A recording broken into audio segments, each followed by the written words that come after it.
Hi hello friends, welcome back to ಸುತಿಲ್ ಲೋಕ. ನಾನಿವತ್ತು ಮಸಾಲ ಶೇಂಗಾನ ಮಾಡಿ ತೋರಿಸ್ತಾ ಇದ್ದೀನಿ. ಸಂಜೆ ಟೈಮಲ್ಲಿ ಈ ರೀತಿ ಮಸಾಲ ಶೇಂಗಾ ತಿನ್ನೋಕ್ಕೆ ತುಂಬ ಟೇಸ್ಟಿಯಾಗಿರುತ್ತೆ. ಯಾರೆಲ್ಲ ನನ್ನ ಚಾನಲ್ನ ಫಸ್ಟ್ ಟೈಮ್ ನೋಡ್ತಾ ಇದ್ದೀರಾ, ಪ್ಲೀಸ್ ಸಬ್ಸ್ಕ್ರೈಬ್ ಆಗಿ. ವಿಡಿಯೋ ಇಷ್ಟ ಆದರೆ ಒಂದು ಲೈಕ್ ಮಾಡಿ. ಬನ್ನಿ ಇದಕ್ಕೆ ಯಾವೆಲ್ಲ ಇಂಗ್ರೀಡಿಯೆಂಟ್ಸ್ ಬೇಕಂತ ನೋಡ್ಕೊಂಡು ಬರೋಣ. ಮೊದಲಿಗೆ ಚೆನ್ನಾಗಿ ತೊಳೆದು 3 ತಾಸು ಶೇಂಗಾನ ನೆನೆ ಹಾಕಬೇಕು.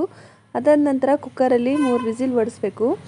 ಮತ್ತು ಇದಕ್ಕೆ ಚಿಕ್ಕದಾಗಿ ಹೆಚ್ಚಿರೋಂಥ ಈರುಳ್ಳಿ ಮತ್ತು ಜಲ್ಜೀರ ಪುಡಿ ಅಂತ ಸಿಗುತ್ತೆ, ಮಸಾಲ ಪುಡಿ ಮತ್ತು ಒಂಚೂರು ಅಚ್ಕಾರದ ಪುಡಿ, ಹಾಗೆ ಒಂದು ಅರ್ಧ ಹೋಳು ನಿಂಬೆಹಣ್ಣು.